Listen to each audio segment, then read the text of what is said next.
En complément à la foire aux questions, on me demande souvent ce que les OBNL devraient mettre en place comme moyen pour rehausser leur cybersécurité et assurer la protection de leurs individus. La grosse base, c'est vraiment d'activer la double authentification sur toutes tes plateformes. Applications d'envoi massif, logiciel de comptabilité, ouverture de ton portable, tout ce que tu peux. Aussi, un gestionnaire de mots de passe, c'est vraiment devenu un incontournable.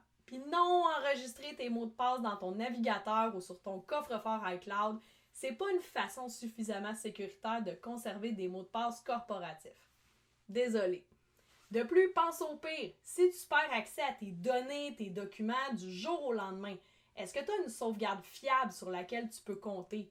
Et si oui, est-ce que tu la testes régulièrement? Puis là, on va régler le dossier des clés USB. Non, c'est pas une solution de backup fiable.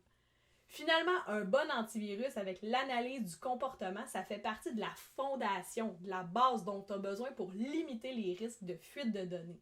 Bien souvent, les antivirus gratuits ne fournissent pas les protections suffisantes avec les cyberattaques qui se sont bonifiées et raffinées au fil des années.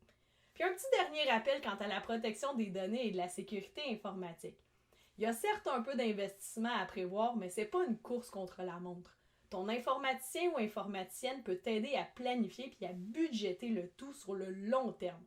Non seulement ça, mais dis-le pas trop fort, mais comme organisme à but non lucratif, tu peux obtenir plusieurs de ces outils à rabais et parfois même gratuitement. On s'en reparle?